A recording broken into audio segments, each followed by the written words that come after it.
नमस्कार. आज आपण कथा हा वाङ्मय प्रकार अभ्यास करताना कथेमधील घटना हा किती महत्त्वाची आहे या अनुषंगाने विचार करणार आहोत. लेखक जेव्हा कथा लिहितो तेव्हा त्या कथा लेखनामागे एखादी घटना दडलेली असते आणि त्या घटनेच्या अनुषंगाने तो त्या कथेची रचना करतो. त्यामध्ये पात्र असतील, कथानक असेल, वातावरण निर्मिती, निवेदन, संवाद, भाषाशैली ही जी काही मूल घटक आहे त्या घटकांचा वापर करत करत तो ती घटना आपल्यापर्यंत पोहोचवण्याचं काम करत असतो. वाचकांपर्यंत त्याला काय म्हणायचं आहे, काय सांगायचं आहे ते सांगत असतो. तर ती गोष्ट तो आपल्याला एका वैशिष्ट्यपूर्णरित्या एका विशिष्ट रचनाबंधामध्ये मांडणी करून ती संपन्न करतो. तर त्याचा विचार करताना आपल्याला असं म्हणता येईल की कथेची सुरुवात, मध्य आणि शेवट अशा टप्प्यांमध्ये कथेची वाटचाल होते आणि तशी ती सुरुवात होत असते. तर त्याचं एक संघटन लेखक हा करतो. सुरुवात, मध्य आणि शेवट याचं संघटन करण्याचं कौशल्य लेखकामध्ये असतं आणि त्यामुळेच ती कथा ही कशी प्रभावीपणे आपल्यापर्यंत पोहोचवण्याचं काम लेखक करतो. पारंपरिक संकेतांना झुगारून सर्जनशील लेखक त्याला अपेक्षित असणारा कथात्मक भाव, अनुभव निर्माण करण्यासाठी विशिष्ट रचनेचा अवलंब करतो. तर त्यातूनच एकरेषीय आणि अरेषीय रचनाबंध तयार होत असतो. कथा लिहिण्याची प्रक्रिया ही विशिष्ट नियमात बांधता येत नाही, मात्र त्यातील मूल घटक मात्र सामायिक असतात. हे जे काही घटक मी तुम्हाला सांगितले ते घटक त्यामध्ये असलेच पाहिजे, तरच त्या कथेचा एक रचनाबंध तयार होतो आणि त्या रचनाबंधामधून काळ आणि अवकाश हा जो काही याचा अनन्य साधारण संबंध आहे, त्याचं जे महत्त्व आहे ते आपल्याला इथून सांगितलं जातं किंवा ते आपल्यापर्यंत पोहोचवण्याचं काम हा लेखक करतो.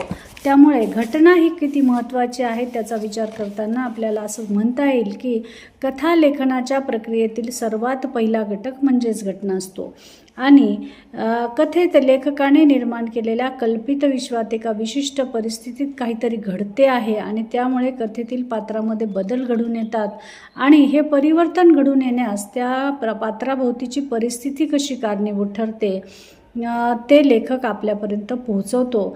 त्यामध्ये सामाजिक, सांस्कृतिक, राजकीय अवकाश कसा कारणीभूत असतो हेही महत्त्वाचे आहे आणि कल्पित विश्वाचे स्थळ, काळ आणि त्याचे संदर्भ त्या परिवर्तनाला कारणीभूत कशी ठरतात हे पात्रांच्या आणि त्या घटना प्रसंगाच्या एकूणच संघटनातून हा कथाबंध तयार होत असतो.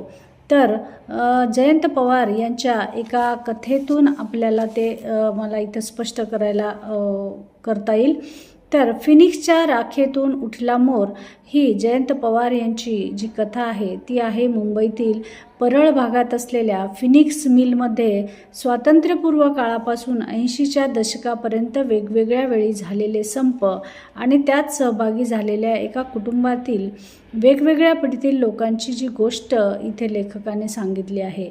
तर या गोष्टीमध्ये स्वातंत्र्यपूर्व काळात मुंबईतील कापड निर्मितीचे केंद्र असलेल्या फिनिक्स मिलच्या जागी आता आलिशान फिनिक्स मॉल उभा राहिलेला आहे आणि या मॉलचं आकर्षण साहजिक आहे, तेथील जो परिसरात राहणाऱ्या मुलांना होणारच आणि तसंच या मॉलचं आकर्षण या कुटुंबातील श्याम हडकर याला होत असतं आणि त्याला वाटतं की या मॉलमध्ये आपण एखादी वस्तू विकत घ्यावी आणि तो तिथे अनेक ब्रँडची वेगवेगळी वस्तू त्याला दिसतात आणि त्या ब्रँडच्या वस्तू बघत असताना त्याच्या साहजिक त्याच्या मनामध्ये एक इच्छा येते की आपणही तिथे एक चांगला शर्ट विकत घ्यावा आणि तो 112 रुपये घेऊन त्या मॉलमध्ये जातो. तिथे सगळीकडे तो फिरतो आणि त्याला अनेक आकर्षक आणि आखीव रेखीव सुंदर अशा वस्तू, मोहक वस्तू त्याला दिसतात, परंतु ते खरेदी करण्यासाठी तो जेव्हा जातो तेव्हा तो त्याचे ऐपत नाही हे त्याच्या लक्षात येतं आणि त्याच्या 112 रुपयामध्ये तिथे काहीच येणार नाही हे जेव्हा त्याला कळतं, तरीही त्याची एक इच्छा असते की आपण इथून काहीतरी घेऊन जावं. तेव्हा तो तिथे एक अंडरवेअर चोरतो आणि ते अंडरवेअर चोरल्यानंतर तिथल्या एका सुरक्षा रक्षकाने त्याला ते पकडलं आणि पकडल्यानंतर त्याला इतकं बेदम मारलं जातं की त्या श्यामचा मृत्यू त्या मॉलच्या प्रवेशद्वारामध्ये होतो. तर ही जी घटना आहे, हा जो श्यामचा मृत्यू आहे, यामध्ये श्याम हडकरने प्राण सोडला तेव्हा पुरते 10 वाजले होते असं लेखकाने जेव्हा या वर्णनात सांगितलं आहे, तेव्हा त्या मॉलची सकाळच जी आहे 10च्या सुमारास होते आणि तिथे या घटनेतील या श्यामचा मृत्यू ही पहिली घटना आहे आणि त्या घटनेत जबाबदार असणारी परिस्थिती लेखकाला सांगायची आहे.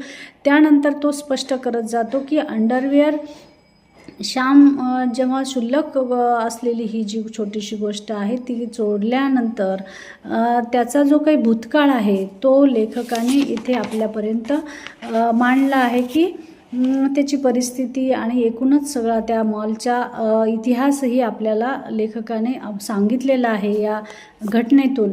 तर मला वाटतं या अनुषंगाने आपल्याला असं सांगता येईल की कथात्मक साहित्यातून कथन केल्या जाणाऱ्या घटनांचा आणखी एक महत्त्वाचा विशेष म्हणजे या घटना घडून गेलेल्या असतात.